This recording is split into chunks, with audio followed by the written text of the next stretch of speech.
대한민국의 하루, 여러분의 하루를 정리해드립니다. YTN 뉴스 FM 뉴스 정면 승부. 네, 94.5 YTN 뉴스 FM 강지훈의 뉴스 정면 승부 3부입니다. 뉴스 정면 승부에서는 세월호 침몰 사고 누구의 잘못이 가장 크다고 생각하십니까? 에 대해서 많은 분들께서 의견을 보내주시고 계십니다. 0874님께서는요. 회사의 선박 불법 개조와 감시해야 할 선박 단체가 눈 감아준 것, 그리고 무책임한 선원들이 사고의 주범이라고 생각합니다. 라고 적어주셨습니다. 1059님께서는요. 1차적인 책임은 해운사이고 2차적인 책임은 관리 감독을 철저하게 하지 않은 정부에 있지요. 이번 참사에 희생된 유가족 여러분께 조의를 보냅니다. 또 4243님께서는 어린아이들이 무슨 죄가 있겠습니까? 다 어리석은 어른들 잘못입니다. 특히 책임의식 없이 배를 운항한 관리자들은 평생 죄를 뉘우치며 살아야 할 것입니다. 이렇게 적어주셨습니다. 6722님께서는 세월호 사고 기사를 볼 때마다 마음이 미어집니다. 왜 선원들은 그 많은 사람들을 뒤로 하고 도망 나온 것인지 이해할 수 없습니다. 그런 사람들을 고용했던 업체도 문제라고 생각합니다. 라고 적어주셨습니다. 네, 다른 의견 주신 분들께서는 휴대전화 우물정 0945번, 우물정 0945번 또는 YTN 어플리케이션 예스로 듣고 계신 분들께서는 게시판을 이용해 주시면 되겠습니다. 강지훈의 뉴스 정면 승부 3부 들어갑니다. 에코로바의 산을 즐기는 새로운 생각. 따스한 햇살 속으로 배낭 하나 메고 미니멀 캠핑을 떠나보세요. 장비는 줄이고 자연을 배려하는 에코로바 미니멀 캠핑으로 당신의 산이 더 즐거워집니다. 에코로바와 함께 당신만의 산을 즐기세요. Keep your way, 에코로바.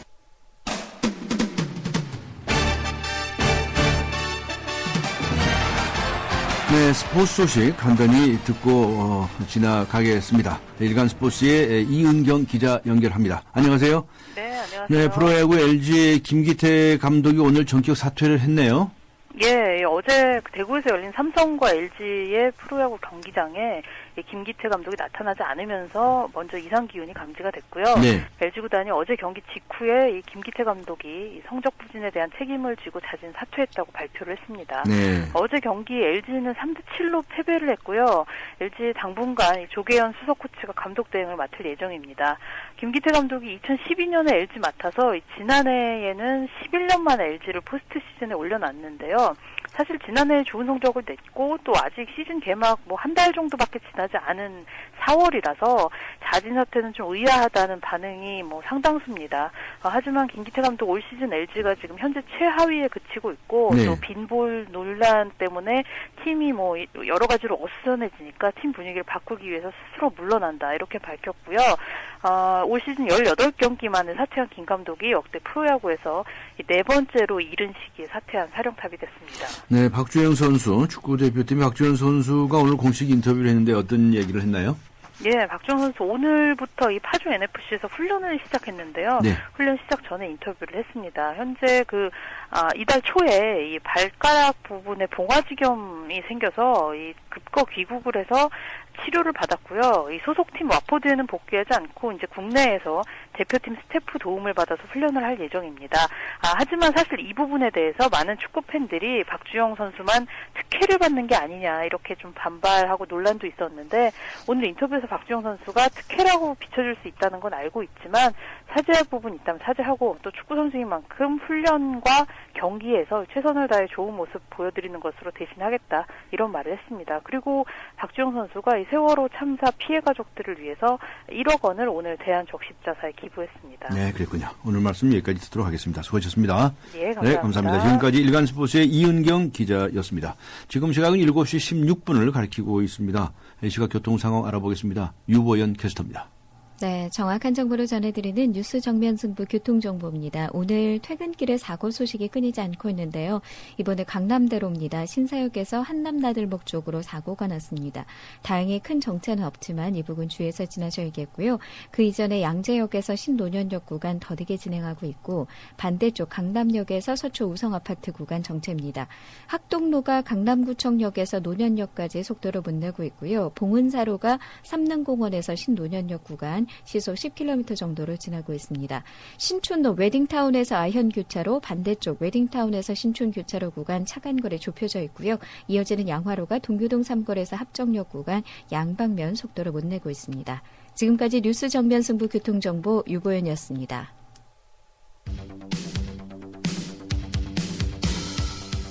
퇴근길을 함께하는 냉철하고 따뜻한 뉴스 정면 승부. 뉴스 정면 승부는 여러분의 참여를 기다립니다. 50원의 유료 문자 샵 0945와 YTN 라디오 스마트폰 어플리케이션 예스를 통해 여러분의 의견을 보내주세요. 뉴스 정면 승부는 여러분의 의견에 항상 귀 기울이고 있습니다.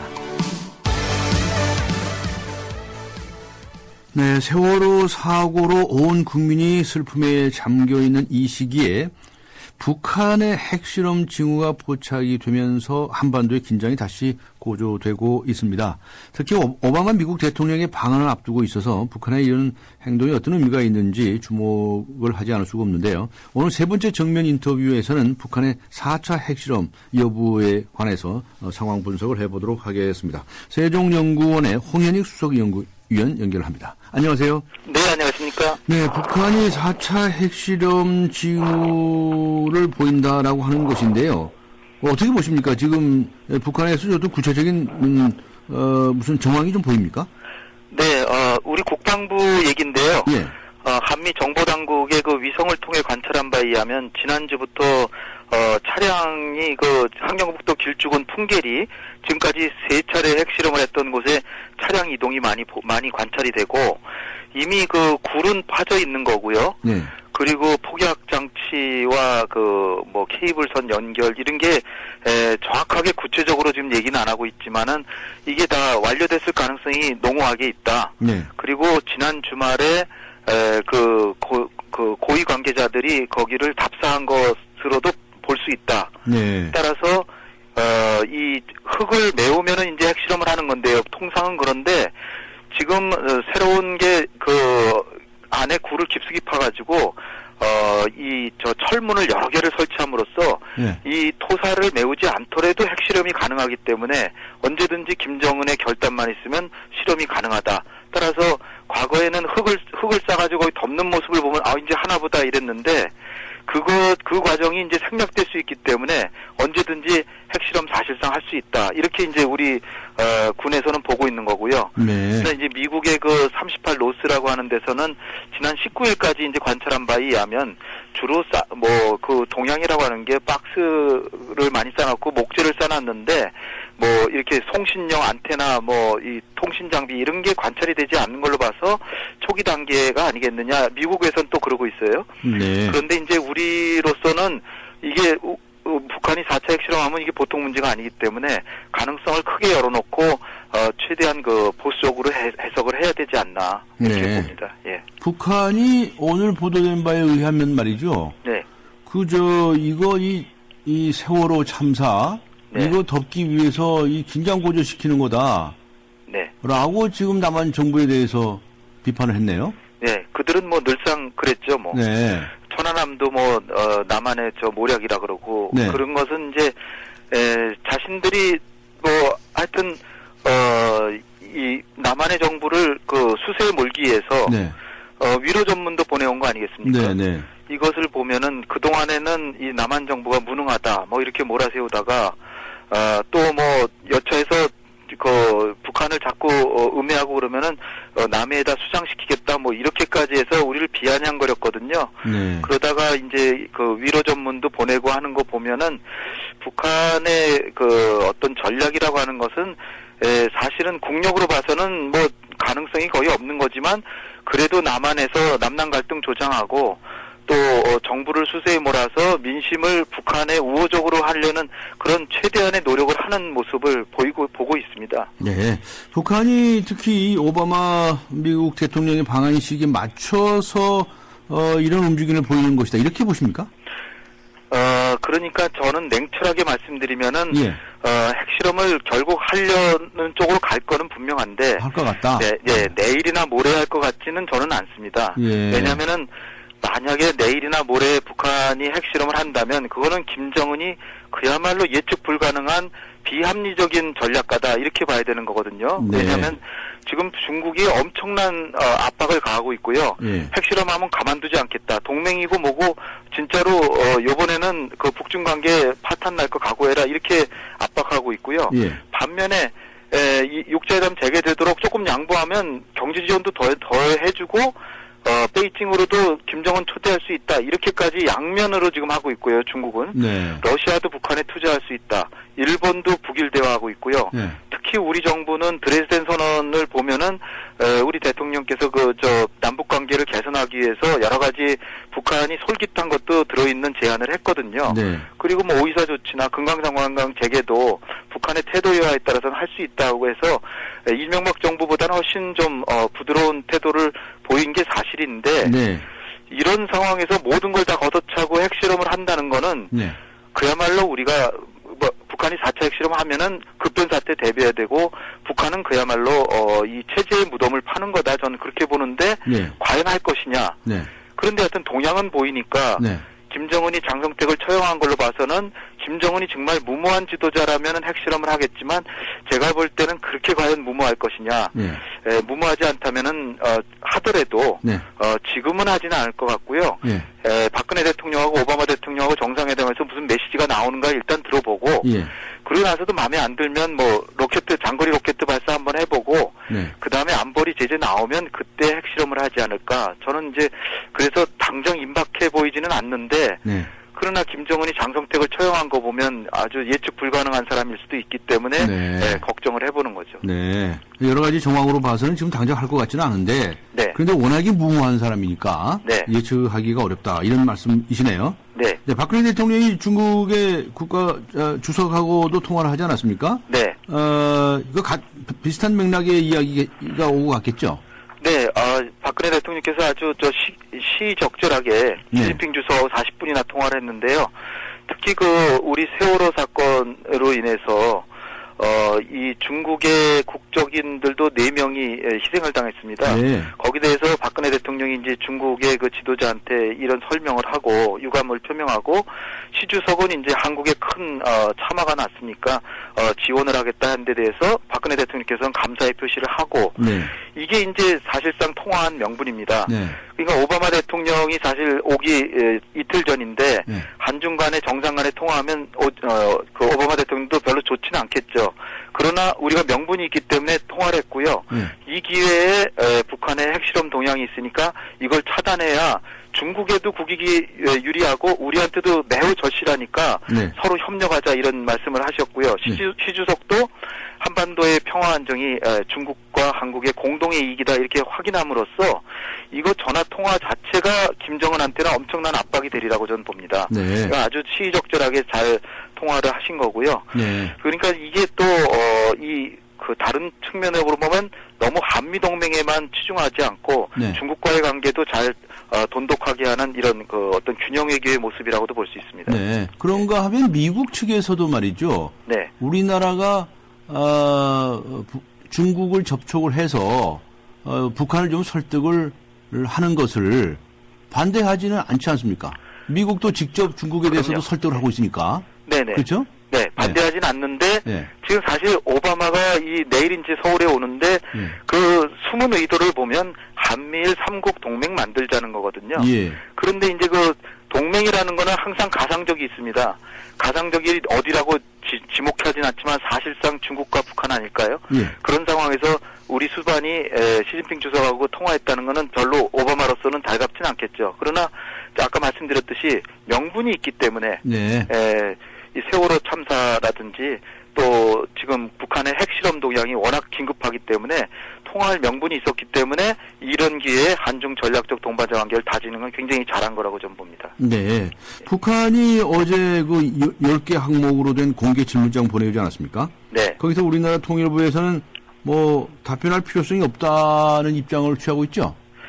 네, 그렇죠. 사실 작년에도 보내왔고요. 예. 여러 차례 북한은 이런 식으로 이게 일종의 질문장이지만 도발장이라고도 볼 수 도발장. 있는데요. 예. 네, 왜냐하면은 아주 생경한 얘기로 전쟁을 원하냐 평화를 원하냐 막 이런 식이니까 네. 굉장히 초등학생 질문하듯이 이렇게 하는데요. 네. 그러나 저는 이렇게 생각합니다. 이 북한의 핵실험 동향에 대해서 만반의 대비태세를 갖추고 또 성동격서식으로 핵실험 동향을 보이다가 갑자기 장거리 로켓 쏘거나 아니면 NLL에서 도발할 수도 있고 아니면 휴전선에서 도발할 수도 있기 때문에 만반의 국가안보 태세를 갖춰야 되고요. 그거는 또 별도로 하고 일단 우리는 국방부만 있는 게 아니라 통일부도 있지 않습니까? 네. 이럴 때는 통일부가 나서서 그래 너네들이 질문해온 게 10가지인데 조목조목 대답을 해주겠다. 네. 나만이 더 평화를 원하지 어디 너네가 더 평화를 원한다는 식으로 이런 식으로 네, 무례하게 네. 질문을 하냐. 국민학생, 네. 초등학생 상대하듯이 답변해주면 될 거 아니에요? 그럼요. 그래서 정답을 만들어가지고요. 한테 질문하듯이 해왔으니까. 예, 그러니까 네. 초등학생한테 답변하듯이 하나하나 조목조목 너네가 핵을 개발하기 때문에 한미 간의 군사훈련을 안 할 수가 없다. 네. 이런 식으로 좀 아주 논리정연하게 만들어서요. 이렇게 답변을 해줘야 북한이 도발의 명분이 없어집니다. 네. 또 북한은 지금 우리가 답변 안 해주기를 오히려 바라고 있을지도 몰라요. 답변을 안 해주면 오히려 중국을 바라보면서 우리가 남한하고는 이렇게 대화를 해보려고 질문도 해보고 하는데 이제 답도 없다. 계속 묵살만 하지 우리를 무시하기만 하지 대화를 안 한다. 그러니까 그런 빌미마저도 없애기 위해서는 우리가 조금 좀 유치하더라도 네. 이 답변을 해주는 게 저는 좋지 않나 이렇게 봅니다. 네. 그런데 통일부에서 국방부도 아닌 통일부에서 답변할 필요성이 없다고 하니까 네. 무슨 까다리기가 궁금했었는데요. 답변하는 것이 좋겠다 이런 말씀이시네요. 네, 제 개인 의견입니다. 네, 개인 의견으로는 그러시다 이런 말씀이시군요. 네. 알겠습니다. 그런데 이 사람들이 지금 정말 4차 핵심을 하게 되면 이제는 더 이상 더 볼 게 없는 게 아니냐. 네. 그래서 결국은 이것도 위협에 불과할 거다라는 전망도 있습니다. 간단히 설명해 주시겠습니까? 4차 핵실험을 할 가능성은 매우 크다라고 봐야 되고요. 근데 네. 그것이 단지 내일이나 모레는 아닐 가능성이 크다는 것이죠. 예. 왜냐하면은 김정은으로서는 지금 이 남한하고 경제력으로 볼 땐 40대 1로 지금 축소돼서 완전히 체제 경쟁에서 패배한 거죠. 예. 그런 상황에서 재래식 군세력으로는 상대가 안 되니까 비대칭 무기로서 화생방 무기, 핵무기, 미사일 개발하고 있는데요. 네. 이것을 완성시키지 않으면은 항상 불안할 겁니다. 그러니까 여간에서는 핵을 포기하지 않는다는 측면에서 보면 핵실험을 하는데 네. 요는 과거와 달리 요번에 핵실험을 하면 중국도 가만히 있질 않고 알겠습니다. 석유나 식량을 대부분 중국이 주고 있는데 네, 여기서 이제 중국이 제재에 가담하면 북한 정권 유지 자체가 이제 어려워지기 때문에 네. 고민하고 있을 겁니다. 고민하고 있을 거다. 네. 예, 알겠습니다. 수고하셨습니다. 감사합니다. 네, 지금까지 세종연구소의 홍현익 수석연구위원과 함께했습니다. 한화도시개발 리포터 김세연입니다. 저는 지금 경기 화성 바이오밸리에 나와 있는데요. 시와 반월공단에서 톨게이트 하나거리. 우선 입지 좋고요. 경기 남부에서 3.3제곱미터당 150만 원대 산업단지. 이거 시의원님들 서두르셔야겠는데요. 경기 화성 바이오밸리에서 전해드렸습니다. 분양문의 1599-0170.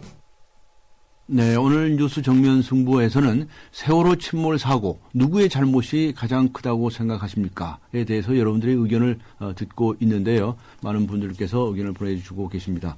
의견 주신 분들 중에서 추첨을 통해서 지성인의 필독지, 르몽드 디플로마틱 3개월 구독권 그리고 맥스무비 영화 예매권을 준비해서 보내드리도록 하겠습니다. 잠시 후 4부에서 뵙겠습니다. 서양 고전음악을 완성시킨 천재 작곡가 악성 베토벤. 그의 음악적 잠재력을 일깨워준 사람은 스승인 크리스티안 네페 선생님이었습니다. 네페 선생님은 지루한 이론과 반복적인 연습을 강요하지 않았습니다. 이탈리아와 프랑스, 독일의 유명한 오페라를 감상할 기회를 마련했고 어린 베토벤이 음악에 대해 더 깊이 느끼고 생각할 수 있도록 이끌었습니다. 가르치는 것이 아니라 깨우치는 교육. 아이들의 잠재력을 활짝 꽃피우는 우리 교육의 희망입니다. 이 캠페인은 I am the key, 눈높이 대교와 함께합니다. 안녕하세요. 행복교육도시 서울 홍보대사 박상원입니다. 학생은 행복하고 스승은 존경받는 곳. 교육 소통이 원활하고 학교가 아름다운 곳. 학교와 지역사회가 함께 아이들의 꿈과 끼를 키우는 행복교육도시 서울. 아이들과 눈높이를 맞춰 고민과 생각을 이해하고 학교의 담장을 낮춰 학교 안팎에서 마음껏 꿈과 끼를 키울 수 있는 행복교육도시 서울을 만들어가겠습니다. 이 캠페인은 서울특별시 교육청과 함께합니다. 살아있는 뉴스 깨어있는 방송 한국의 뉴스 채널 YTN 뉴스 FM. 네, 강전의 뉴스 정면 승부 4부입니다.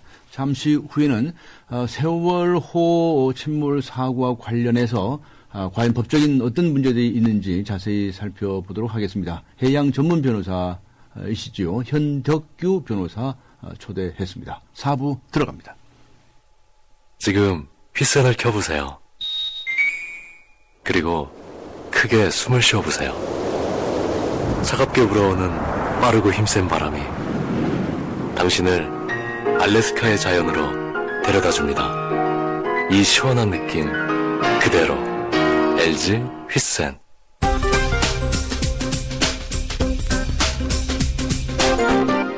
먼저 경제 뉴스 살펴보고 가겠습니다. 머니투데이의 김태훈 기자 연결합니다. 안녕하세요. 네, 안녕하세요. 이 세월호 침몰 사고로 특별 재난구역으로 선포가 됐죠. 안산과 진도. 이 두 곳에서는 이 부가가치세 신고 기한도 연장이 되네요. 네, 국세청은 경기도 안산시와 전남 진도군 소재 사업자들의 부가가치세 신고 기한을 3개월까지 연장하기로 결정을 했습니다. 네. 원래 예정된 신고 납부 기한은 이번 달 25일까지지만 안산과 진도에서 사업을 영위하는 사업자들은 7월 25일까지 내면 됩니다. 또 피해를 입은 사업자가 직접 신청하면 최대 9개월까지 신고 연장도 가능하다고 합니다. 안산과 진도에 거주하는 사고 관련 피해자들은 사업장이 다른 지역에 있더라도 신고 납부 기한을 연장할 수 있고 또 징수유예 신청도 가능합니다. 네, 그렇군요. 그런데 이번 세월호 침몰 참사로 인해서 소비 심리가 위축되지 않느냐, 이 경기 회복세에 제동이 걸리지 않느냐 하는 그런 이야기들이 나오고 있는데요. 네, 세월호 사고가 일어나기 전, 그러니까 올해 1월달에서 3월달까지의 민간 소비 증가율이 전분기 증가율의 반토막이 났습니다. 네. 그 증가율이 0.3%에 그쳤는데요. 내수의 중심인 민간 소비 증가율이 둔화되면서 경기 회복세가 영향을 받는 것 아니냐 이런 우려가 나오기 시작했습니다. 또 최근 발생한 세월호 참사로 소비 심리가 위축될 수 있다는 분석도 제기되고 있는데요. 네. 희생자들을 수도하는 마음에 여행과 골프, 쇼핑은 물론 외식이나 술자리도 자제하는 그런 모습이 나타나고 있습니다. 네. 또 기업과 지방자치단체가 대규모 마케팅과 행사도 줄이면서 이런 소비 위축이 우려가 되고 있고 특히 가정의 달 5월에 그 가계 지출이 많은 달인데요. 네. 이런 소비 위축이 더 많은 영향을 줄 수 있다. 이런 지적이 나오고 있습니다. 네, 과연 그런 이제 추세가 지속이 될는지 걱정이 되네요. 제가 이 방송 시작하기 전에 저희 방송국 앞에서 구두를 닦았는데요. 구두 닦는 아저씨께서 구두 닦으러 오시는 분들도 확 줄었다고 말씀하셨습니다. 그래서 너무 깜짝 놀랐거든요. 그렇군요. 알겠습니다. 다들 조심하는 분위기인 것 같습니다. 네. 버락 오바마 미국 대통령이 방한하지 않습니까? 이 기간 동안에 삼성전자 부회장이죠. 이재용 부회장 등 여러 재계 인사들을 만난다면서요. 네, 오바마 미국 대통령이 모레 아침에 주한 미국 상공위소 주최로 열리는 조창 간담회에서 국내 경제계 인사들을 만납니다. 허창수 전국 경제인연합회 회장과 박용만 대한상공위소 회장 등 주요 경제단체 수장들이 참석하고 이 자리에 이재용 삼성전자 부회장과 정의선 현대자동차 그룹 부회장 등도 참석해서 오바마 대통령을 만날 가능성이 큰 것으로 전해졌습니다. 또 한국에서 사업하는 미국 기업의 중역들과 미국에 투자하는 한국 기업인들도 참석할 예정입니다. 오바마 대통령은 이번 회동을 통해서 한미 FTA 등 양국의 경제협력에 대한 기업들의 협조를 당부할 것으로 알려졌습니다. 네, 알겠습니다. 오늘 말씀 여기까지 듣도록 하겠습니다. 수고하셨습니다. 감사합니다. 지금까지 머니투데이 김태훈 기자와 함께 했습니다.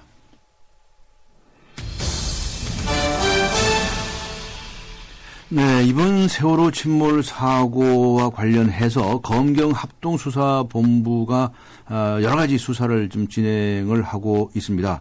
사고 원인부터 책임 소재까지 모든 것이 불분명한 상태에 있는데요. 수사 결과 어떻게 나올지 궁금합니다. 안타까운 생명에 대한 희생의 책임은 우리 모두에게 있겠지만 일단 법적인 책임 소재를 밝힐 것은 무조건 밝혀야 할 것입니다. 오늘 법무법인의 법무법인 대륙 아주의 현덕규 해양 전문 변호사 초대했습니다. 안녕하십니까? 네, 안녕하십니까? 나와주셔서 감사한데요. 어떻습니까? 이 어마어마한 큰 사건은 민사 형사적으로 여러 가지 큰 이 검토할 점들이 많지 않습니까? 크게 좀 개략적으로 어떻게 법률 문제가 진행이 될 것인지 간단히 설계가 가능할까요? 예. 이와 같이 이제 비극적인 그 사건이 발생하면은 반드시 우리가 원인을 따져보고 네. 그에 대한 책임을 묻고 그거는 뭐 어떤 보복이나 이런 차원이 아니라 네. 똑같은 사고가 다시는 재발하지 않도록 하는 예방의 차원도 있다고 봅니다. 예, 예. 그런 측면에서 법적인 부분들을 우리 검토할 필요가 있는데요. 네. 그런데 이제 청취자들께서 이제 법률적인 부분에서 조금은 이제 기초적인 부분을 이해하실 필요가 있을 것 같아요. 네. 이제 책임이라는 거는 크게 우리가 이제 민사 책임하고 예. 그 형사 책임을 이제 볼 수가 있는데 네. 민사 책임이라는 거는 결과적으로는 이제 손해배상 책임을 말하는 것입니다. 그래서 어떤 고의나 과실에 의한 행위가 있고 그런 행위가 문제가 되는 결과에 대해서 원인으로 기여했다고 판단이 될 때 비로소 손해배상 책임이 인정이 되는 것이죠. 예. 그런 이제 원인과 결과에 관한 관계를 이제 법적으로 인과관계라고 하는 것이고요. 예. 다음으로 이제 우리가 또 형사 책임을 논할 때는 이제 상식적으로 우리가 많이 들어본 얘기겠습니다만 죄형 법정주의 원칙이라는 것을 먼저 설명드려야 될 것 같습니다. 예. 예, 죄형 법정주의라는 것은 어떤 행위가 범죄가 되는지 또는 그런 범죄 행위가 있으면 또 어떤 처벌을 할 것인지를 분명하게 규정한 법률이 없으면 네. 처벌하지 못한다는 원칙입니다. 네. 그래서 따라서 아무리 도덕적으로 또는 행정적으로 비난할 만한 행위가 있어도 처벌하는 법률이 없으면 처벌할 수 없는 거죠. 네. 그래서 특히 이번 사건의 경우는 여러 측면에서 그 관련된 행위를 규율하는 각종 법률들이 나눠져 있어가지고 네. 먼저 개별적인 법률들을 먼저 고려하고 그런 네. 개별적인 법률에 처벌 규정이 없을 때는 또 형법에서 규정한 범죄 행위에 포섭이 되는지 그런 부분을 또 판단해 봐야 될 것 같습니다. 알겠습니다. 그러면 이제 하나하나 시간적으로 꼭 정하는지 모르겠습니다만은 어떤 법적인 문제점이 있는지 짚어보기로 하죠. 우선 현장에서 말이죠. 예. 사고가 발생하지 않았습니까? 예. 근데 이때 이 선장이라든가 예. 항해사라든가 조타수라든가 이런 사람들이 운항을 했어요. 여기서 여러 가지 지금 얘기들이 나오고 있습니다. 예를 들면 뭐 항로를 이탈했다든가 하지 않았느냐, 또 과속 운행을 하지 않았느냐, 또 그리고 가장 중요한 것이 과도하게 우현 급선을 했다는 거거든요. 예. 그렇죠. 뭐 이런 문제, 또 선장의 이탈 문제, 뭐 여러 가지 이런 문제에 관해서는 어떻게 법률적으로 판단을 할 수 있겠습니까? 사실은 이제 구체적으로 이 사건에 있어서는 이제 선박이 침몰했다라는 결과가 나왔고. 네.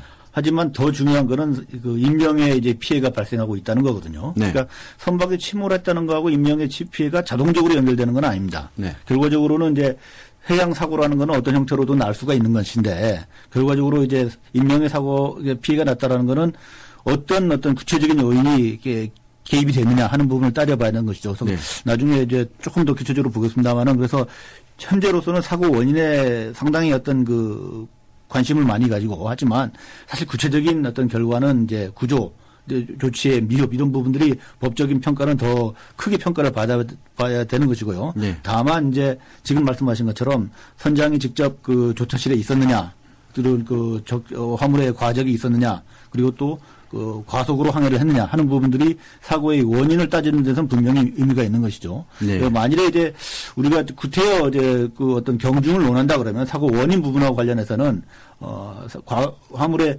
과적 부분이 가장 큰 원인으로 기여하지 않았을까. 만일에 그 원인이 정확히 밝혀진다면 이제 네. 그렇게 보여집니다. 일반적으로 그러니까 이 선박이 화물의 과적을 통해서 보건성이 상당히 떨어진 상태에서 조류 속도가 빠르고 그건 위험한 지역에 항해를 들어가는 것이고 그 과정에서 그 위험한 구역에서 선장이 직접 조타실에서 지휘를 하지 않았다. 네. 그런 상황. 그리고 거기서 또 급하게 선회를 했다 하는 그런 상황들이 복합적으로 연결되면서 선박의 전복으로 이어진 것이 아닌가를 보는데 가장 근본적인 원인은 이제 과적에 있다고 보는 게 맞겠죠. 네. 그래서 그렇더라도 지금 오늘 합동수사본부에서 발표를 했는데 크게 세 가지 정도를 꼽았어요. 과도한 우현 급선회를 했다. 그리고 화물을 과적했다.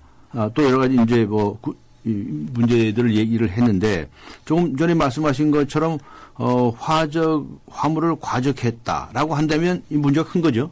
그렇습니다. 네. 이제 선박이라는 거는 기본적으로 이제 우리가 이제 보건성을 생각해 봐야 되는데요. 네. 그 선박이 항해를 하다가 급선회를 할 수도 있고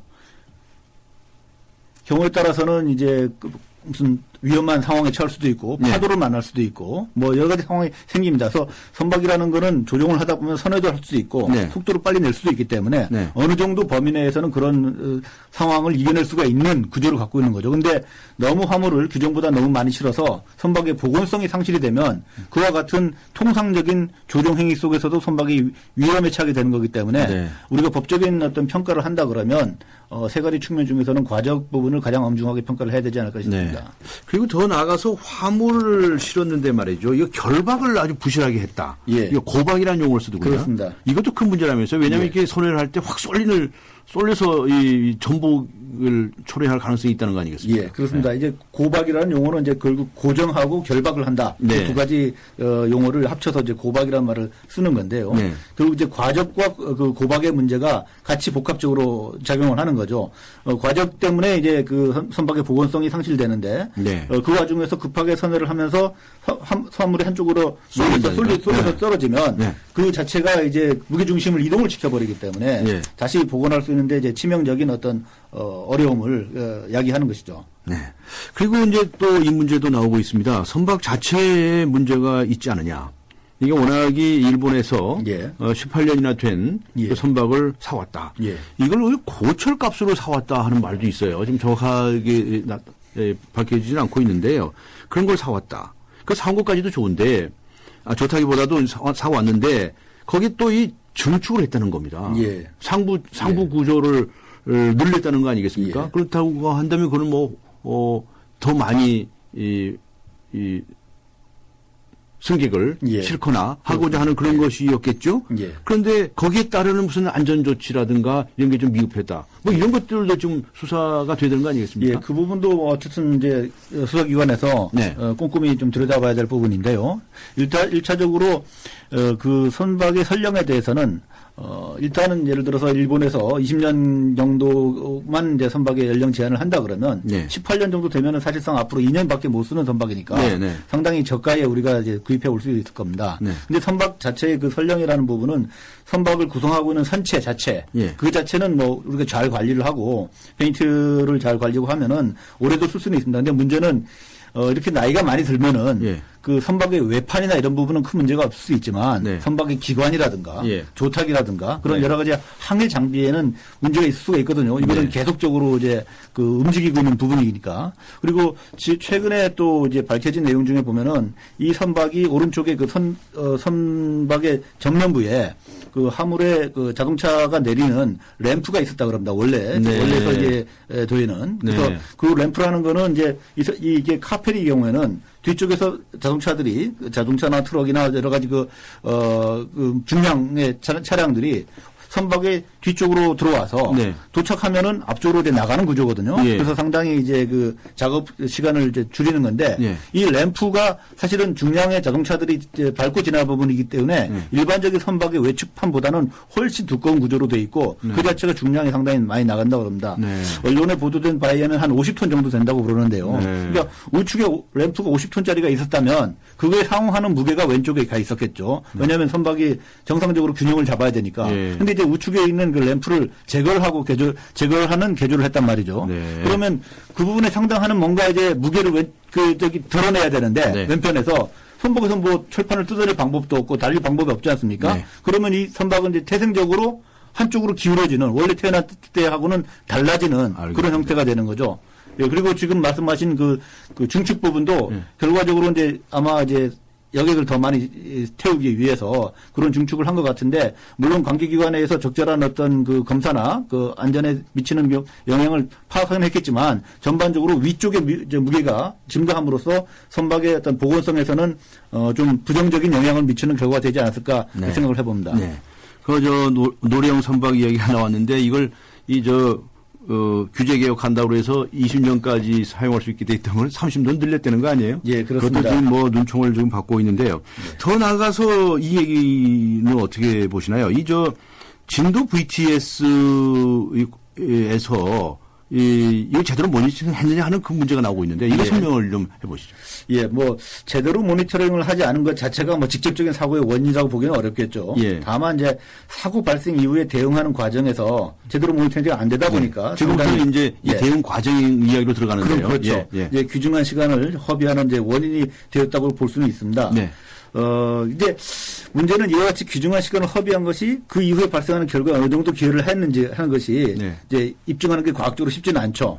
시간이 허비되지 않았다면 다른 결과가 가능했을 것이라는 것을 증명을 해야 되는데 그거 쉽지 않기 때문에 그 자체 어떤 법적 책임에 바로 어떤 연결되는 건 아닙니다. 다만 지금 관련 법에 의하면 진도 VTS 관제 구역에 들어왔을 때 선박에서는 그 관제사의 그 호출 응답형 통신을 항상 청취해야 된다고 규정이 되어 있고 서로 이렇게 돌게 되어 있습니까? 예. 그래서 그 부분을 위반하면 과태료 처분을 내리도록 되어 있습니다. 그래서 그 통신용 채널이라는 게 16번 채널인데요. 이게 공통 주파수죠. 그래서 그거를 열어놓고 서로 이렇게 듣고 있는 거를 이제 들어야 되는 건데 서로 다 들어야 된다면서요? 그렇죠. 다 들어야 되는데 다른 선박에 사고 난 것도 다 공유하고요. 서로 알게 돼 있다면서요? 그리고 이제 그 다른 선박에 사고 났을 때 진도 VTS에서 예를 들어서 세월호에다가 다른 선박에 사고 났으니까 주의해라라고 바로 통신을 내렸을 때 들을 수 있어야 되는 거 아니겠습니까? 이제 그렇기 위해서도 청취를 해야 되는데 그러면 이 사람들이 청취를 하고 있느냐 안 하느냐를 어떻게 알겠습니까? 결국은 서로 불러서 확인하는 수밖에 없죠.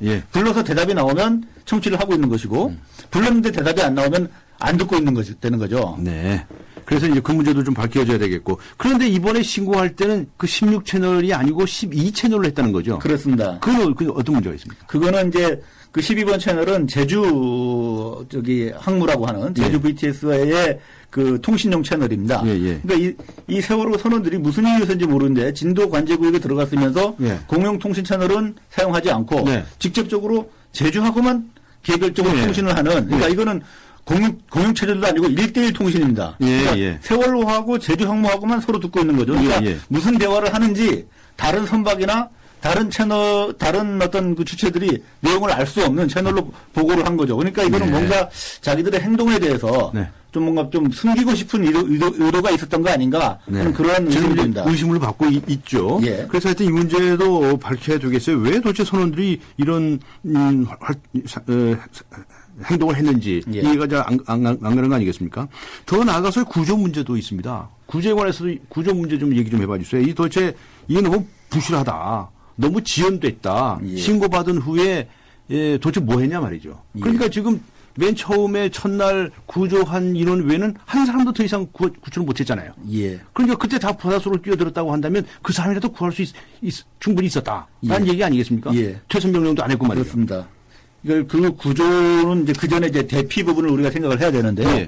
선장과 선원들이 그 승객들이 대피할 수 있도록 그 상황을 전파를 하고 그 대피하기 위한 준비 작업을 했다 그러면 그 이후에 구조 작업은 훨씬 수월했을 테고 그 선박에는 기본적으로 법규를 잘 지키는 선박이라면 모든 승선 인원을 구조할 만한 구조 장비가 준비되어 있기 때문에 100% 구조하는 것도 충분히 가능한 상황이었습니다. 그런데 대피에 관한 명령을 안 내렸기 때문에 기본적으로 스스로 자기들이 빠져나온 사람들만 결국 해경과 민간 선박들이 구조를 한 것이고 이후에 이제 그 선박과 함께 물속에 잠겨버린 이제 실종자분들은 이후에 이제 아주 험난한 구조 작업을 통해서 지금 구조를 하려고 노력을 하고 있는 것이죠.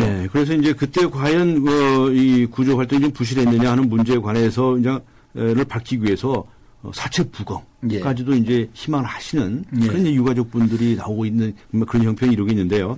더 이제 이 부분도 조사가 돼 봐야 되겠네요. 그런데 지금 그렇게 해서 지금 그 선장이라든가 선원들은 오늘까지 11명이 지금 구속된 것 같은데요. 계속 이제 구속이 되고 있는데 이 선원이나 선장에 관한 이들에 대해서는 이제 형사 책임도 묻게 되는 거죠. 그렇습니다. 앞에 말씀하신 것은 주로 이제 민사 책임하고 관련된 또는 행정적인 책임을 묻는 거고요. 이 형사 책임은 어떻게 되겠습니까? 결국은 이 선원들의 행위를 어떻게 평가할 것인가 하는 것인데 아까 저 초기에 말씀드렸던 그 죄행법정주의라는 관점에서 처벌을 규정한 법규가 있느냐, 어떤 법규가 있느냐 하는 부분을 따져봐야 되는 건데요. 크게 이제 두 가지 지금 구속영장을 청구하면서도 적용한 법조가 유기치사죄하고 그 특가법상의 이제 순환구호법 위반 그에 따른 이제 업무상 과실치사 그 부분을 적용을 한 건데 그 부분에 대해서는 이제 약간은 심중한 어떤 의견도 있습니다. 과연 이제 그 순환구법상의 도주 행위가 이와 같이 자기 선박에 발생한 행위를 구하지 않은 것도 포함되는 것이냐. 네. 소위 말하는 이제 우리 자동차 사고처럼 남의 선박을 그 위난에 빠뜨리고 도망간 선박에만 적용되는 거 아시냐 하는 그런 신중한 논의도 있는데 조문의 내용을 볼 때는 적극적으로 해석해 볼 수 있는 여지도 충분히 있는 것 같고요. 네. 그래서 그 부분은 법원의 신중 어떤 그 정확한 판단이 앞으로 있지 않을까 생각합니다. 심지어는 미필적 고의에 의한 살인죄도 적용을 해야 한다. 예. 또 정황상에 따라서는 그렇게 할 수도 있을 것 같은 이제 그런 이제 이 조사 결과들이 나오고 있는데 이것도 이제 연구는 더 해봐야 될 문제죠. 그렇죠. 그 미필적 고의한 살인죄는 이제 우리나라 이제 선례가 과거에 오래전에 발생했던 그 이리역 폭파 사고 때 그 화약을 잔뜩 실은 그 열차 화차에서 촛불을 켜놓고 잠을 자다가 촛불이 쓰러져서 화재가 발생했는데 그거를 금방 끌 수도 있었는데도 끄지 않고 이제 두려움에 도망가버린 이제 그 행위자에 대해서 미필적 고의에 의한 살인죄, 부작위에 의한 살인죄를 처벌한 전례가 있습니다. 이번 선장의 경우에 그와 같은 이제 부작위에 의한 살인죄까지 처벌됐을지는 조금 더 수사 결과를 두고 봐야 될 것 같습니다. 더 나아가서 지금 이 선사 회사죠. 청해진 해운의 실소유주 유모 씨와를 비롯한 여러 인사들에 대해서도 세무조사뿐만이 아니라 형사 책임도 묻기 위한 조사를 진행이 되고 있는 것 같습니다. 이런 이 수사가 이 사건과 직접 관련이 없다 하더라도 지금 비리 수사를 해야 한다는 여론이 많죠. 그렇죠. 아무래도 이 사건에는 어떤 회사의 부실, 안전에 대한 불감증 이런 부분들이 크게 이제 배후에 있다고 보여지는데 결국은 이런 회사라는 경우는 결국은 대지주들이 경영에 많이 관여할 걸로 보여지거든요. 그래서 직접적인 그 관여한 흔적을 찾아내면 그걸 근거로 책임을 물어야겠지만 만약 그런 것을 밝히기 어렵다 그러면 어떤 다른 비리 행위를 찾아서라도 처벌을 하는 것이 어떤 국민 감정을 부합하는 그런 내용이 되지 않나 그렇게 생각을 합니다. 알겠습니다. 오늘 시간이 짧아서 여기까지 묻도록 하고요. 이 수사 결과도 나오고요. 더 진행이 되면 다시 한번 오셔서 좀 자세히 설명을 좀 해주시면 대단히 고맙겠습니다. 감사합니다. 네, 지금까지 현덕규 변호사와 함께 했습니다. 우리 집 통신 대표번호 101 TV지를 101로 인터넷을 101로 홍보이도 101로 모두 가입해 CCTV만 가도 101로 함께 101 우리 집 통신은 101로 모두 다 해결해요. LG U+. 지금 휘센을 켜보세요. 그리고 크게 숨을 쉬어보세요. 차갑게 불어오는 빠르고 힘센 바람이 당신을 알래스카의 자연으로 데려다줍니다. 이 시원한 느낌 그대로 LG 휘센. 네, 이번 세월호 침몰 사고 누구의 책임이 가장 크다고 생각하십니까? 많은 분들께서 의견을 주셨습니다. 배를 운항했던 책임자들 문제다, 운항회사도 문제다, 더불어 허술한 안전점검 때문에 사고가 일어난 거다, 여러 가지 많은 의견들을 주셨습니다. 네, 의견 주신 분들 중에서 휴대전화 뒷자리가 8424번님께 선물을 준비하도록 하겠습니다. 청취자 여러분들의 안타까운 마음들이 전해지고 있습니다.